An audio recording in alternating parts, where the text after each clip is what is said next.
Aux funérailles de mon mari, j'ai entendu ma belle-fille dire « Accélérer l'héritage. Je place la vieille dame en maison de retraite. » Elle ignorait totalement que mon mari avait ajouté une clause la concernant dans son testament avant son décès. Je suis heureuse de vous compter parmi nous. Suivez mon histoire jusqu'au bout et indiquez la ville d'où vous me regardez pour que je puisse voir jusqu'où elle a pu aller. Je n'aurais jamais imaginé qu'à 70 ans, je me retrouverais à me réfugier dans l'ombre pour éviter ma propre famille. Le jour où j'ai enterré William, mon mari depuis 45 ans, j'ai découvert à quel point j'étais peu appréciée par ceux qui auraient dû me chérir le plus. La cérémonie funèbre avait été magnifique, si tant est qu'on puisse qualifier ce mot d'aussi sombre. L'église Sainte-Marie était remplie d'amis, de collègues et de membres de la famille. William était profondément respecté dans notre communauté, un homme gentil et attentionné qui avait passé sa carrière comme directeur de lycée. Il avait touché de nombreuses vies. J'ai gardé mon sang-froid tout au long de la cérémonie, acceptant les condoléances avec une dignité silencieuse. Ma main serrait fermement celle de notre fils, Robert. Il avait été attentif toute la journée, veillant à ce que je mange quelque chose, me guidant doucement à travers la foule. Sa femme, Diana, était là aussi, bien sûr, élégante en noir, l'air solennel comme il se doit. Après 2 heures de poignées de main et d'accolades, le poids du chagrin m'écrasait jusqu'à me faire perdre mon souffle. J'avais besoin d'un moment de solitude. Le funérarium disposait d'une petite salle annexe, un lieu de rassemblement privé pour les familles. Elle était vide maintenant, tout le monde ayant rejoint la réception. Je m'éclipsais sans rien dire à personne, avide de 5 minutes de silence. Je m'enfonçais dans un fauteuil dans un coin, fermais les yeux et laissais enfin couler mes larmes. William était parti.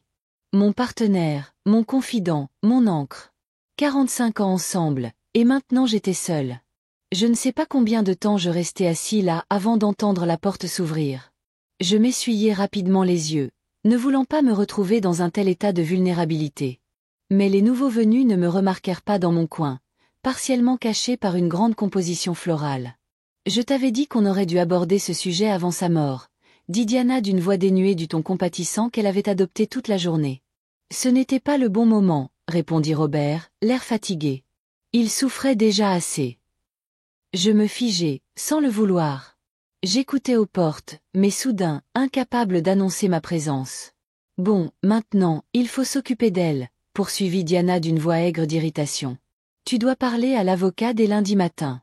On doit savoir exactement ce qu'on va avoir et comment. Vite, Diana, s'il te plaît. Mon père n'est même pas encore enterré. Et ta mère ne rajeunit pas. Plus on attend, plus les choses vont se compliquer. Il y eut un froissement de tissu. Diana ajustait peut-être sa robe. Artila, mon portugais était rouillé, une langue que j'avais apprise des décennies plus tôt, lorsque William et moi avions enseigné 2 ans au Brésil, mais je comprenais suffisamment. Dépêche-toi avec l'héritage. J'envoie la vieille dame en maison de retraite. La vieille dame? Moi. Robert soupira lourdement. Elle ne voudra pas quitter la maison.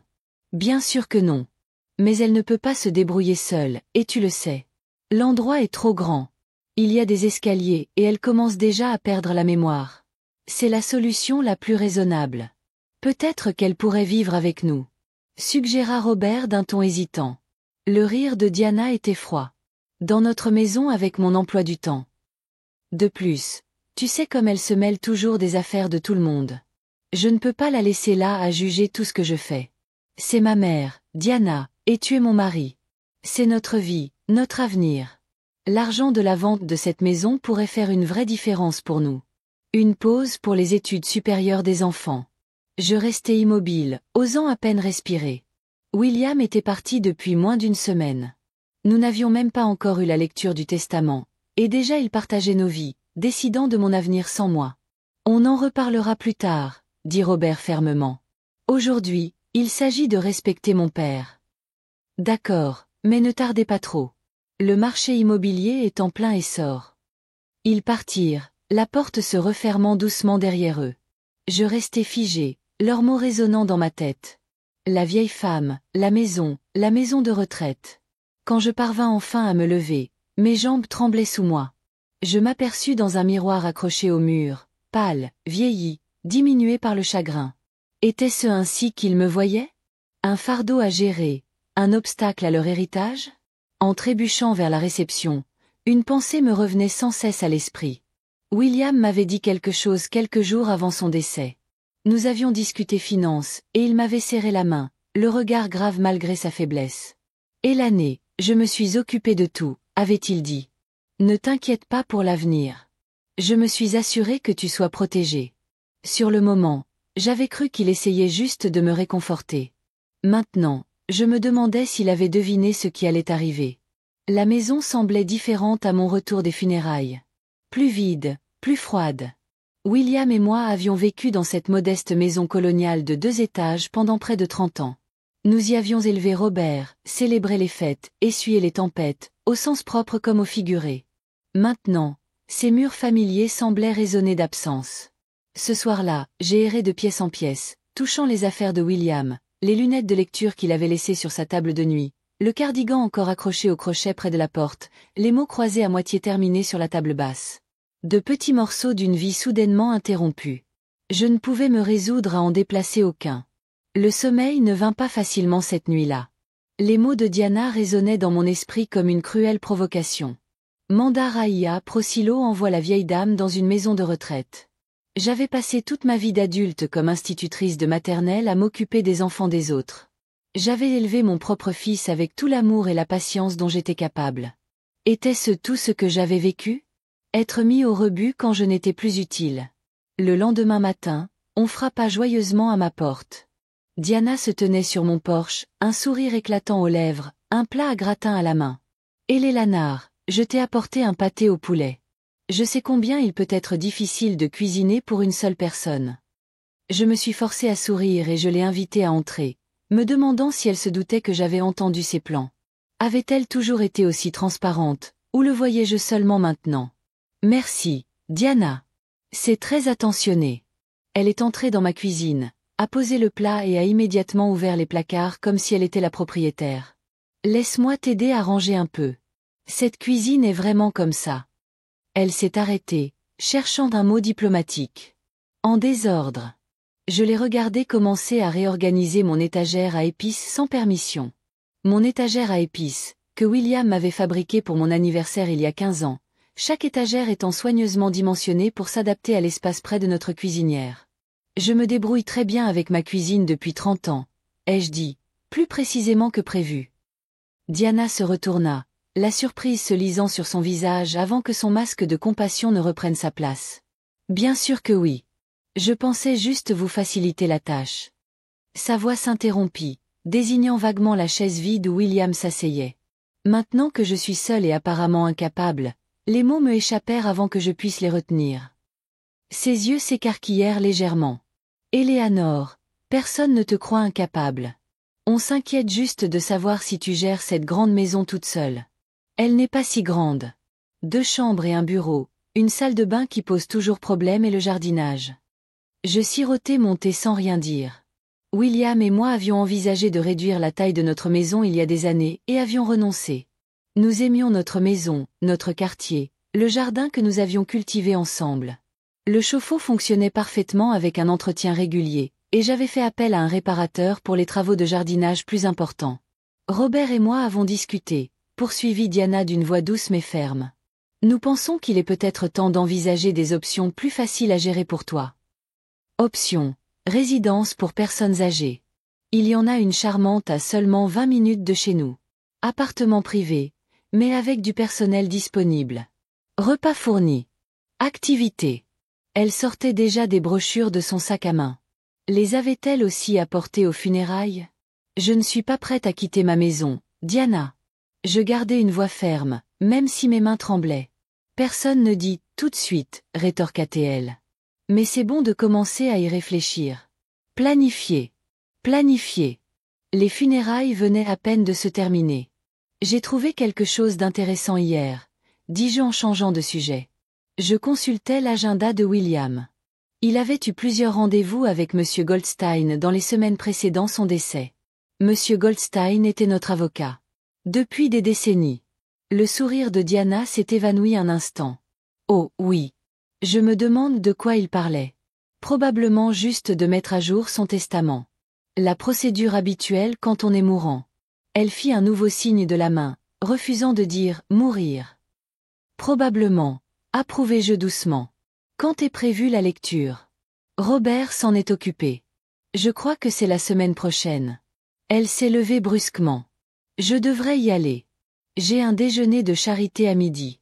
Après son départ, je suis resté assis à ma table de cuisine un long moment, à contempler les brochures qu'elle avait laissées. Des seniors souriant jouant au golf, dînant dans des salles à manger élégantes, assistant à des cours d'art. Rien de tout cela n'avait vraiment l'air terrible, mais ce n'était pas chez moi. J'ai repensé aux paroles de William. J'ai tout réglé. J'ai hoché la tête, semblant examiner les brochures. Avant d'en parler, j'aimerais demander à Sandra de se joindre à nous. Diana a haussé les sourcils. Sandra, l'infirmière qui s'occupait de papa.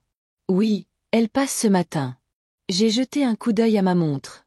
Elle devrait arriver d'une minute à l'autre. Comme sur cul, la sonnette a retenti. Sandra Peterson avait été infirmière à domicile pour Williams pendant ces derniers mois. La cinquantaine, avec son regard bienveillant et son attitude pragmatique, elle était devenue une sorte d'amie.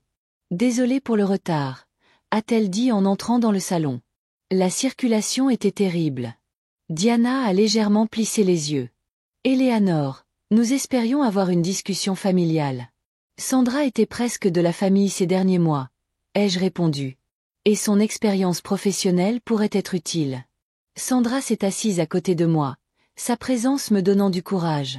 Elle avait été témoin de l'impatience à peine voilée de Diana pendant la maladie de William, de sa réticence à l'aider à s'occuper de lui. Robert, Diana, comment sais-je? J'apprécie votre inquiétude concernant ma situation, mais j'y ai beaucoup réfléchi et j'ai décidé de rester chez moi. Le sourire de Diana se crispa. Élanée, nous comprenons que cette maison compte beaucoup pour vous, émotionnellement, mais concrètement, interrompis-je gentiment. Je suis parfaitement capable de vivre de façon autonome. J'ai parlé au docteur Patterson, qui confirme qu'il n'y a aucune raison médicale pour que je quitte mon domicile. Robert fronça les sourcils. Vous en avez parlé au médecin de papa. William lui a demandé d'évaluer mes capacités avant son décès. Je lui ai expliqué qu'il avait fourni une déclaration écrite. J'ai sorti la lettre que le docteur Patterson avait remise hier et je l'ai passée à Robert. Ses yeux se sont écarquillés en la lisant. Ceci dit que vous êtes en excellente santé pour votre âge, dit-il, l'air surpris. Était-il déjà convaincu que j'étais fragile? J'ai aussi parlé à Madame Winters, du service social de l'hôpital, ajouta Sandra. Elle peut organiser une évaluation pour déterminer les soutiens dont Éléanore pourrait avoir besoin pour rester à la maison en toute sécurité.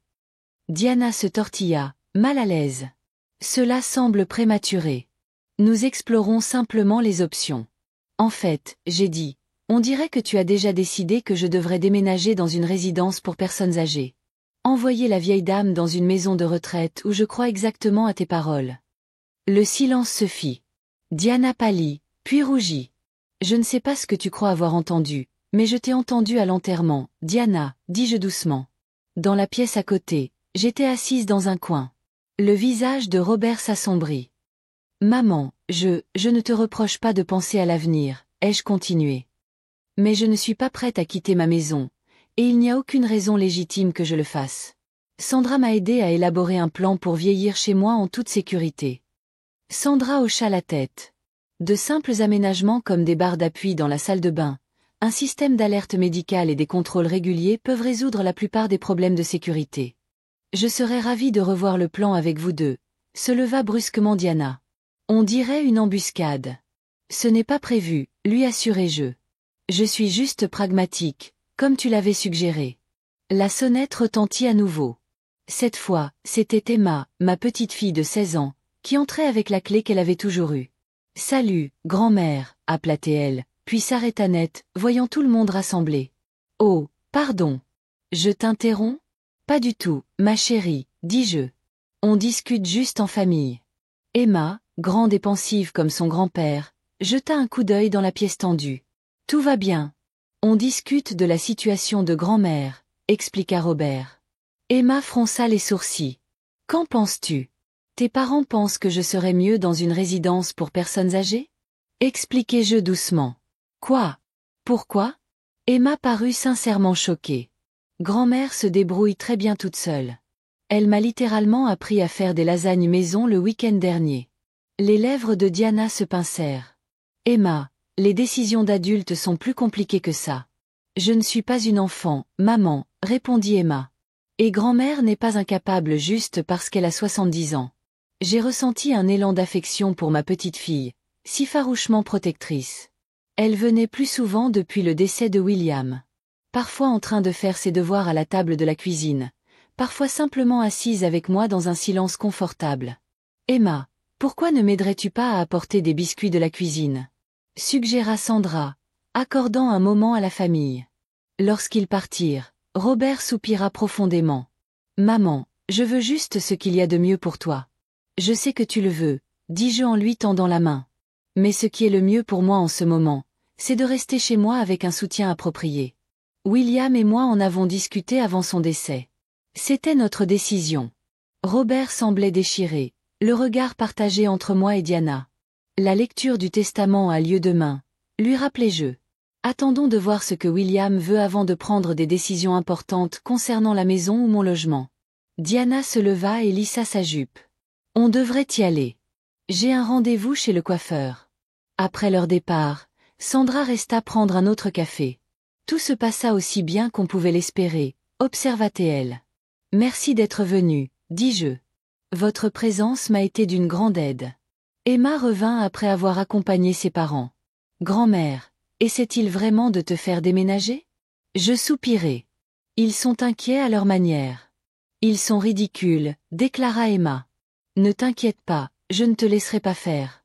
En voyant son jeune visage déterminé, j'ai senti une lueur d'espoir. Je n'étais pas entièrement seule dans ce combat. Les bureaux de Goldstein et Associés étaient exactement comme il y a 5 ans, lorsque William et moi avions mis à jour nos testaments. Les mêmes fauteuils en cuir, les mêmes paysages, et même la même réceptionniste avec son sourire aimable et ses cheveux grisonnants. Madame Bradley, c'est bon de vous revoir, dit-elle en se levant pour me saluer. J'aurais préféré que ce soit dans d'autres circonstances. Merci, Martha, répondis-je en serrant mon sac à main un peu plus fort que nécessaire. Tout le monde est déjà là? M et Madame Bradley viennent d'arriver. Monsieur Goldstein sera bientôt là. J'ai hoché la tête et me suis installée sur une chaise de la salle d'attente, le cœur battant à tout rompre. J'ai à peine dormi la nuit dernière, me demandant ce que William avait prévu pour ses derniers rendez-vous avec l'avocat. Robert et Diana étaient assis en face de moi. Robert feuilletait un magazine sans vraiment le voir. Diana consultait sa montre toutes les 2 ou 3 minutes. Combien de temps cela va-t-il prendre? Chuchota-t-elle à Robert. J'ai une réunion du conseil d'administration de l'association caritative à 2 heures. Robert la fit taire en me jetant un regard d'excuse. Monsieur Goldstein apparut dans l'embrasure de la porte, digne dans son costume gris, ses cheveux argentés soigneusement peignés. Madame Bradley, Robert, Diana, veuillez entrer. Nous le suivions dans son bureau, prenant place autour d'une table de conférence impeccable.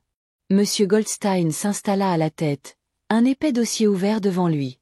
Avant de commencer, dit-il. Je tiens à vous exprimer mes condoléances, Eleanor. William était un homme bon et un ami cher. Merci, murmurai-je. Passons maintenant aux choses sérieuses, ajustant ses lunettes. Le testament de William est assez simple. Eleanor est son épouse survivante. Vous héritez de la maison et de tout son contenu. Les comptes bancaires joints, bien sûr, étaient déjà à vos 2 noms. Il y a la police d'assurance vie qui vous désigne comme bénéficiaire. Diana s'agita sur son siège. Et les comptes de placement? Monsieur Goldstein la regarda, l'air neutre. J'y viens, Madame Bradley. William avait un compte de retraite d'environ 450 000 $. À son décès, Eleanor est la principale bénéficiaire.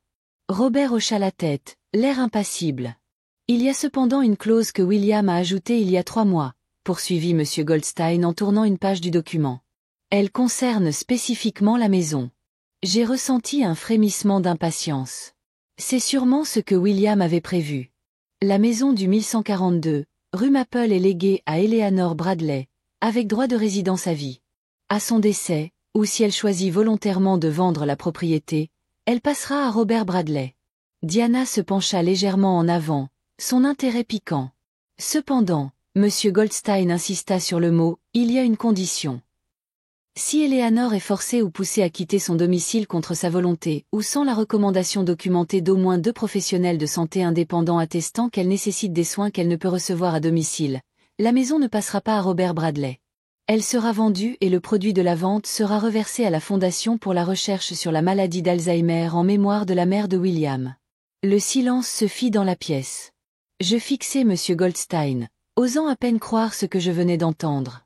William avait créé une garantie juridique pour me protéger précisément de ce que Diana avait prévu. Le visage de Robert exprima la stupeur, puis la confusion. Je ne comprends pas. Pourquoi papa penserait-il que maman serait forcée de quitter son domicile? L'expression de M. Goldstein resta soigneusement neutre. Je ne peux pas parler de ses motivations, seulement des dispositions légales qu'il avait. Le visage de Diana avait perdu toute couleur. Elle agrippa les accoudoirs de sa chaise, les jointures blanches. C'est ridicule, dit-elle d'une voix tendue. Personne n'oblige Eleanor à faire quoi que ce soit. Je transmets simplement les termes du testament, répondit calmement M. Goldstein. Il y a des dispositions supplémentaires. William a créé une fiducie pour financer l'entretien du domicile, les impôts fonciers et les services de soins à domicile si Eleanor en avait besoin. Dans l'œil, l'avenir. Il a pensé à tout, murmurai-je, submergé par une vague de gratitude. Il y a plus, poursuivit M. Goldstein. William a laissé une lettre personnelle pour chacun de vous. Il m'a tendu une enveloppe portant mon nom écrit de la main familière de William, puis en a passé une à Robert. Il n'y a rien pour moi? Demanda Diana, incapable de dissimuler son indignation. J'ai bien peur que non, Madame Bradley. Robert fixait son enveloppe sans faire un geste pour l'ouvrir. Je glissai la mienne dans mon sac à main, désirant lire les mots de William en privé. Y a-t-il des questions sur le testament lui-même? Demanda M. Goldstein. Robert s'éclaircit la gorge. La condition concernant la maison peut-elle être contestée? Diana lui lança un regard d'avertissement. M. Goldstein croisa les mains. Tu peux contester n'importe quel testament, Robert. Mais je dois te dire que William était sain d'esprit lorsqu'il a apporté ces modifications. Il a subi une évaluation cognitive spécifiquement pour éviter toute contestation. De plus, nous avons filmé la séance de signature, ce qui est une pratique courante dans notre cabinet lors de modifications importantes. Je vois, dit Robert doucement. S'il n'y a pas d'autres questions, je demanderai à Martha de te fournir des copies de tous les documents.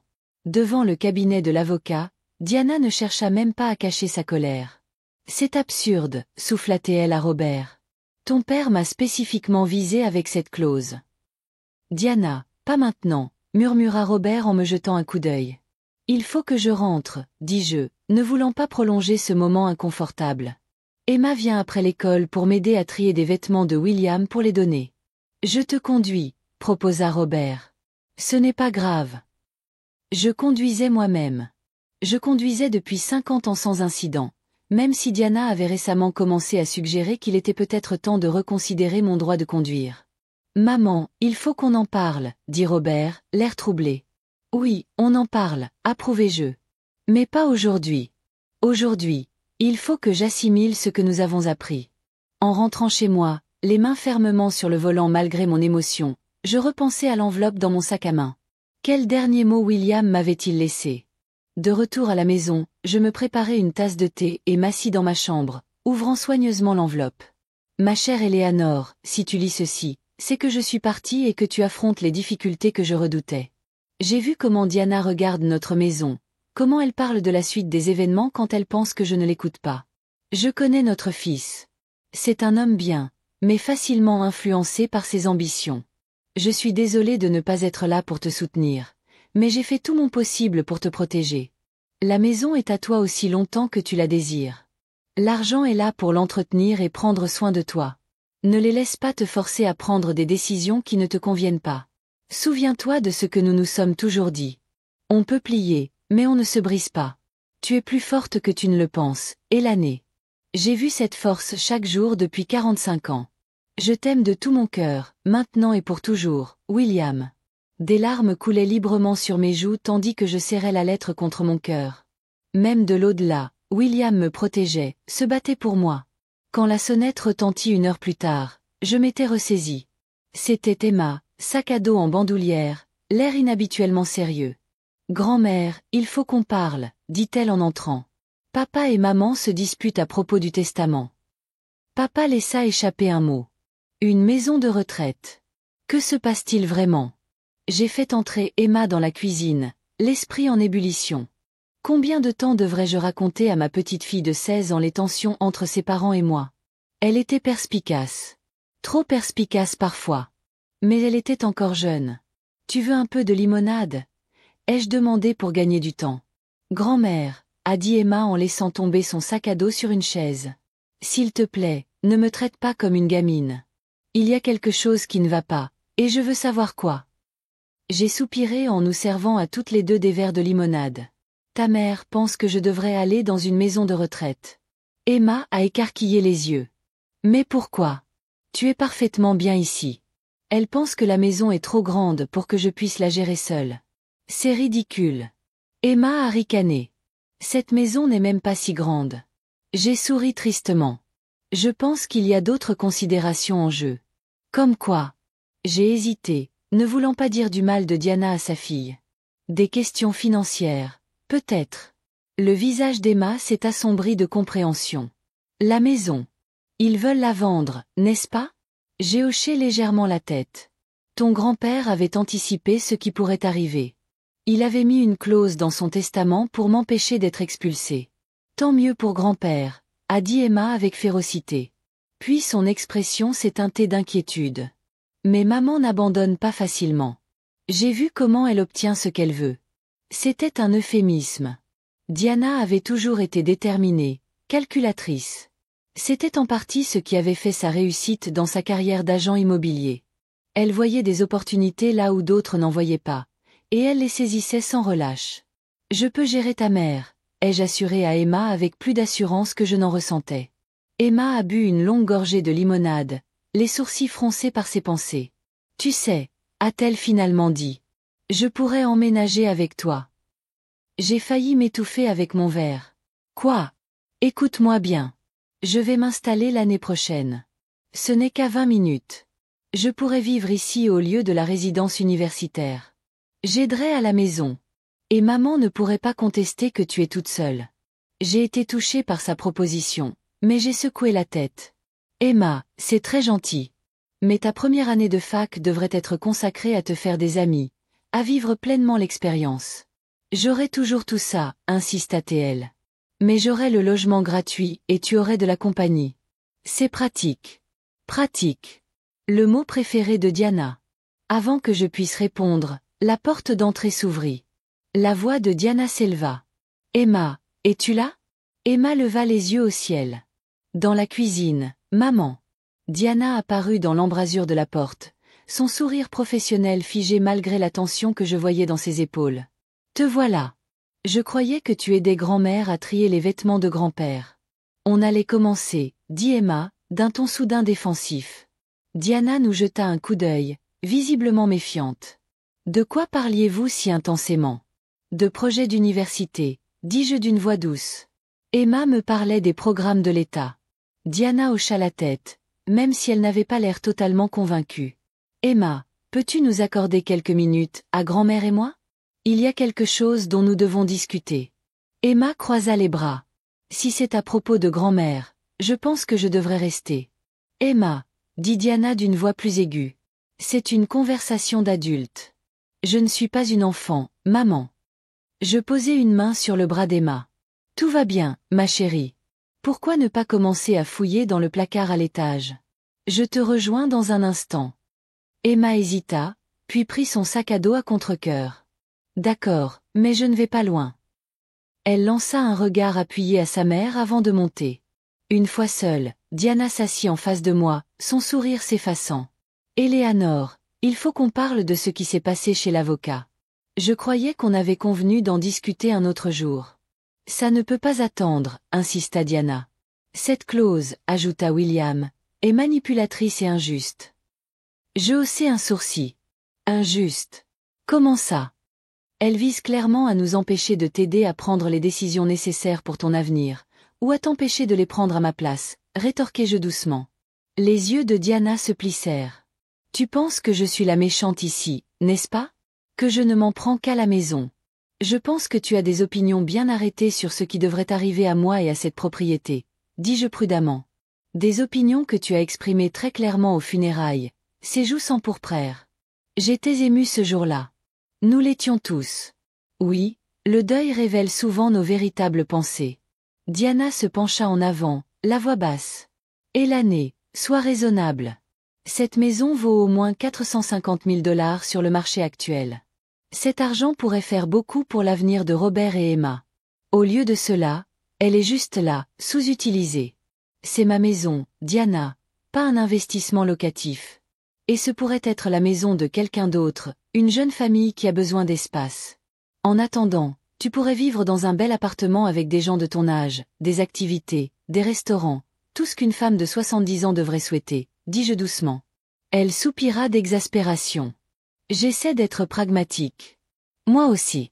C'est pourquoi j'ai demandé à un spécialiste en aménagement d'habitat d'évaluer les changements qui pourraient rendre le vieillissement sur place plus sûr pour moi. Diana écarquilla les yeux. Et vous quoi? Sandra m'a recommandé quelqu'un. Ils viennent la semaine prochaine. Des barres d'appui dans la salle de bain, un meilleur éclairage, peut-être une buanderie aménagée au rez-de-chaussée. De petits changements qui peuvent faire une grande différence. C'est jeter l'argent par les fenêtres, protesta Diana. Tu dépenses de l'argent pour vivre dans une maison que tu devras de toute façon quitter. Selon qui? Demandai-je. Le docteur Patterson dit que je suis parfaitement capable de vivre de façon autonome. Pour l'instant, répondit Diana d'un ton dédaigneux. Mais quand sera-t-il dans 5 ans? 10. Si et quand j'aurai besoin d'aide supplémentaire, la fiducie Williams prendra en charge les soins à domicile. Diana se leva brusquement, arpentant la cuisine. Tu es têtue et égoïste. Robert essaie de faire ce qui est le mieux pour tout le monde, y compris pour toi. Et tu rends la chose impossible. Est-ce égoïste de vouloir rester chez moi? Demandai-je. Pour honorer les souhaits de William à mon égard. William n'est plus là. Diana s'exclama. Il faut qu'on bouge, tous les autres. Tard. J'ai ressenti une colère soudaine, plus vive que toutes les émotions que je m'étais permise d'exprimer depuis le début. Ça fait 2 semaines, Diana. 2 semaines que j'ai enterré mon mari après 45 ans de mariage. Et tu parles déjà de vendre la maison que nous avons construite ensemble. Elle a eu la grâce de paraître un instant confuse. Je ne voulais pas dire oui, c'est toi, ai-je dit en me levant. Tu as clairement défini tes priorités. Maintenant, laisse-moi clarifier les miennes. Je reste dans cette maison. J'en suis mentalement et physiquement capable, et toute tentative de suggérer le contraire ne fera que nuire à ta relation avec moi et potentiellement avec Emma, qui n'est pas aussi inconsciente que tu sembles le croire. Diana m'a regardé fixement, visiblement peu habituée à une confrontation aussi directe de la part de sa belle-mère. L'espace d'un instant, j'ai lu de l'incertitude dans son regard. Puis la porte d'entrée s'est ouverte à nouveau et Robert a appelé « Bonjour, maman ». Diana recula, se ressaisissant juste au moment où Robert apparut dans l'embrasure de la cuisine. Un seul regard sur nos visages lui indiqua qu'il s'était fourvoyé. « Que se passe-t-il » demanda-t-il d'un ton las. « Ta mère et moi discutions justement. »« Des options » demanda Diana, son masque professionnel reprenant sa place. « Quelles options » demanda Robert en nous regardant. Avant que l'un d'entre nous puisse répondre, Emma apparut dans l'escalier. Ils se disputent pour savoir si grand-mère devrait être placée de force dans une maison de retraite pour que vous puissiez vendre sa maison. Le silence retomba dans la cuisine. Robert resta figé dans l'embrasure de la porte, son regard passant de Diana à moi, puis à Emma dans l'escalier. « Ce n'est pas Diana », commença Diana. Mais Emma l'interrompit. « Ne mens pas, maman. Je t'ai entendu au téléphone avec cet agent immobilier hier. Tu as dit que la maison pourrait être mise en vente d'ici l'été si tu jouais bien tes cartes. » Le visage de Robert pâlit. « Diana, c'est vrai ?» Diana redressa les épaules. J'explorais les options. C'est ce que font les adultes responsables. Dans mon dos? Robert demanda-t-il d'une voix anormalement basse. Lorsque nous convînmes d'attendre, je n'avais jamais vu mon fils regarder sa femme avec une telle déception. À cet instant, je réalisais à quel point l'ambition de Diana avait façonné leur mariage. Peut-être sans que Robert ne s'en aperçoive pleinement. Je pense, dis-je prudemment, que nous devrions tous nous asseoir et avoir une conversation honnête. Plus de complots. Plus de murmures. Juste la vérité. Robert hocha lentement la tête. Tu as raison, maman. Il tira une chaise de cuisine et s'y laissa tomber, l'air soudain épuisé. Emma, descends ici, s'il te plaît. Emma descendit l'escalier, l'air mêlé de défi et d'anxiété. Elle prit place à côté de moi, une déclaration d'allégeance silencieuse. Diana resta debout un moment de plus, comme pour se maintenir en hauteur, avant de finalement prendre la dernière chaise. « Je sais que tu me prends pour la méchante », commença Diana en me regardant droit dans les yeux. « Mais je fais juste preuve de pragmatisme face à une situation que personne d'entre nous n'a souhaitée. »« Maman », intervint Emma. « Il y a le pragmatisme et la cruauté, Emma, prévint Robert. »« Non, laisse-la parler, dis-je. Tout le monde a le droit de s'exprimer dans cette conversation. » Emma se redressa. « Grand-mère est parfaitement capable de vivre ici. Elle n'est pas malade. Elle n'est pas désemparée. Elle n'a pas besoin d'être dans un foyer. Tu veux juste l'argent de la vente. » Le visage de Diana rougit. « Ce n'est pas juste, n'est-ce pas ?» lança Emma. « On voit comment tu gères l'argent, maman. Toujours à parler de rénovation, d'investissement, de promotion. Mais ce n'est pas qu'une maison. C'est la maison de grand-mère. » Robert passa une main dans ses cheveux, ressemblant plus à son père que je ne l'avais jamais remarqué. « Diana, on en a parlé. On a convenu de ne pas faire pression sur maman. »« Et quand exactement devais-je en parler ?» exigea Diana. « Quand elle aura 90 ans. Après qu'elle sera tombée dans les escaliers et se sera cassé la hanche. »« Arrête, dis-je fermement. Je suis assise juste là. Ne parle pas de moi comme si je n'étais pas là ou incapable de comprendre. » Diana eut la grâce de paraître gênée. « Je suis désolée, Hélé Lanard, mais mes inquiétudes sont fondées. » « Elles le sont, concédai-je, c'est pourquoi je prends des mesures pour rendre cette maison plus sûre en vieillissant. Les modifications recommandées par Sandra sont judicieuses. Je suis équipée d'un système d'alerte médicale, et oui, un jour, j'aurai peut-être besoin d'aide, mais ce jour n'est pas encore arrivé. Et quand cela viendra, il y aura d'autres options que de vendre cette maison et de me transférer dans un établissement. » Robert me regarda avec un respect renouvelé. « Tu as vraiment réfléchi à tout ça? » « Bien sûr que oui. William et moi en avons longuement discuté quand il est tombé malade. J'ai croisé les mains sur la table. Maintenant, je comprends que tu sois déçue par la maison, Diana. Tu la voyais comme un bien, un héritage, mais c'est ma maison, et William voulait que j'y reste aussi longtemps que je le souhaitais. Il l'a clairement précisé sur le plan juridique. » L'expression de Diana se crispa. Cette clause était manipulatrice. Elle était protectrice, corrigeai-je, et nécessaire, apparemment. La tension entre nous était montée d'un cran. Puis, à notre grande surprise, ce fut Robert qui la rompit. « Je suis désolé, maman, dit-il doucement. Papa avait raison. Je n'avais pas compris ce qui se passait. » Diana se tourna vers lui, la trahison illuminant son regard. « Robert, non, Diana. Ce n'est pas bien. » Il la regarda fixement. « Comment te sentirais-tu si quelqu'un décidait que tu étais rentré chez toi, que tes choix de vie n'étaient plus valables? S'il envisageait de t'envoyer au loin comme si tu n'avais pas ton mot à dire? C'est différent, protesta Diana. Je n'ai pas 70 ans, et 70 ans ne sont pas 90 ans, lui rappelai-je. Je pourrais vivre ici de façon indépendante pendant encore 10 ans, voire plus. » Emma, qui avait observé attentivement l'échange, prit la parole. « Et j'ai réfléchi. Ma proposition de vivre ici pendant mes études est sérieuse. Ce serait bien pour nous deux. » Robert parut surpris. « Tu veux vivre chez grand-mère plutôt qu'en résidence universitaire? Pourquoi pas? » Emma haussa les épaules. « L'état est proche, les trajets sont faciles et j'économiserai des milliers de dollars en frais de logement. De plus, je serai là le soir si grand-mère avait besoin de quoi que ce soit. » Je ne m'attendais pas à ce qu'Emma évoque son offre devant ses parents. Mais j'ai été touchée par sa détermination à aider. Diana regardait sa fille et moi, réfléchissant visiblement à cette nouvelle évolution. Ça pourrait marcher, a-t-elle admis à contre-cœur. Au moins pendant quelques années, j'ai presque pu voir les rouages tourner dans sa tête. Si Emma vivait avec moi, Diana ne pourrait pas imposer le concept de maison de retraite. Et si elle attendait qu'Emma obtienne son diplôme, peut-être que le marché immobilier serait encore meilleur. Je ne te demande pas ta permission, maman, dit Emma fermement. Je te fais part de mes plans. Robert sourit légèrement devant l'audace de sa fille. Ce n'est pas une mauvaise idée, et maman ne serait pas seule à la maison. Diana hocha lentement la tête, consciente de sa défaite pour l'instant. D'accord, Si c'est ce que tout le monde veut. Ce que je veux, dis-je en les regardant tour à tour, c'est que cette famille guérisse. William détesterait nous voir déchirés ainsi. Robert tendit la main par-dessus la table pour me la prendre. Il le ferait, et je suis désolée d'avoir ajouté à ton chagrin, maman. Diana ne s'excusa pas. Je ne m'attendais pas à ce qu'elle le fasse, mais quelque chose dans sa posture se détendit légèrement. On devrait y aller, dit-elle debout. Emma a des devoirs, et Eleanor a probablement besoin de se reposer. En fait, dis-je, j'espérais qu'Emma pourrait encore m'aider à habiller William. Il est temps de commencer à se libérer de certaines choses. Diana hésita, puis hocha la tête. Bon, Robert et moi reviendrons la chercher plus tard.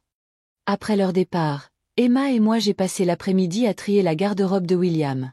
Chaque chemise, chaque paire de chaussures gardait des souvenirs. J'ai pleuré parfois, mais c'était plus purifiant que dévastateur. Tu sais, elle n'a pas abandonné, a dit Emma tandis que nous plions un pull que j'avais décidé de garder. Maman, enfin, elle se reprend. Je sais, ai-je dit. Mais je suis prête maintenant, et j'ai des alliés. Les mois qui ont suivi ont apporté des changements, mais pas ceux que Diana avait prévus. Les travaux de rénovation ont été achevés, rendant la maison plus sûre sans en changer le caractère. Emma a obtenu son diplôme de fin d'études secondaires et a emménagé dans la deuxième chambre à l'automne, apportant une énergie juvénile à la maison tranquille. Robert est venu plus souvent, parfois sans Diana, renouant avec moi comme nous ne l'avions pas fait depuis sa jeunesse. Nos conversations sont devenues plus profondes, plus honnêtes. Un soir, alors que nous étions assis sur la balancelle que William avait installée des décennies plus tôt, il m'a avoué que son mariage battait de l'aile. La lettre de papa m'a fait réfléchir à beaucoup de choses, a-t-il dit. Sur le genre d'homme que je veux être. Le genre d'exemple que je veux donner à Emma. Je lui ai serré la main, lui offrant un soutien silencieux. Diana restait Diana, pragmatique, ambitieuse, soucieuse de son apparence et de son avancement. Mais quelque chose avait changé dans la dynamique de pouvoir de leur relation. Robert lui tenait davantage tête, surtout à mon égard. Et lorsqu'elle a reparlé de la maison, comme je m'y attendais, il a mis fin à la conversation. Maman reste où elle veut, lui a-t-il dit. Fin de la discussion. Quant à moi, j'ai découvert que 70 ans n'était pas une fin, mais un nouveau commencement. Je me suis inscrite à un cours d'aquagym au centre communautaire. J'ai renoué avec de vieux amis et j'ai même commencé à faire du bénévolat pour le programme d'alphabétisation de la bibliothèque locale. Le chagrin de la perte de William ne s'est jamais complètement estompé, mais il s'est atténué, laissant place à de nouvelles expériences. Le jour de l'anniversaire de la mort de William, je me suis rendue seule sur sa tombe, déposant des fleurs fraîches sur la pierre tombale. Tu avais raison, murmurai-je. Je ne me suis pas cassée. J'ai plié, mais je n'ai pas cédé. En retournant à ma voiture, toujours au volant, malgré les inquiétudes de Diana, je sentis une sensation de paix m'envahir. William m'avait offert un dernier cadeau, l'espace et le temps de découvrir ma propre force, de me souvenir de qui j'étais au-delà d'être l'épouse, la mère. J'étais Eleanor Bradley, 71 ans, toujours chez moi, toujours libre de mes choix, toujours heureuse chaque jour. Ce soir-là, Emma et moi dînâmes sur la terrasse, regardant les lucioles scintiller dans le crépuscule. Sa première année d'université avait été pleine de nouveaux amis et de défis, mais elle semblait satisfaite de notre arrangement. « Tu regrettes parfois d'avoir refusé la chambre ?» lui demandai-je. Elle secoua la tête. « Jamais. C'était bien pour nous deux. » Elle sourit malicieusement. « En plus, ça rend maman folle, ce qui est un bonus. » J'éclatai de rire, un son riche et ample qui emplit l'air du soir. William aurait adoré l'entendre. La bataille n'était pas terminée.